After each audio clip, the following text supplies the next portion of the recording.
Merhaba arkadaşlar, yepyeni haberlerle karşınızdayız.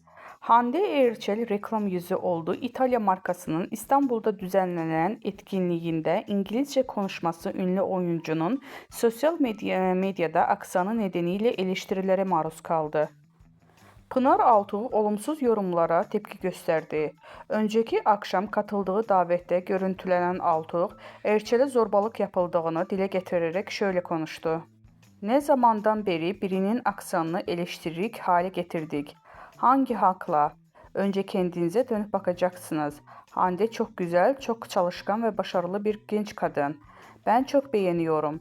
İngilizce konuşan biri üstüne üstlük dünyaca ünlü bir markanın Türkiye'deki davetini yapan ve markanın yüzü olmuş bir genç kadın.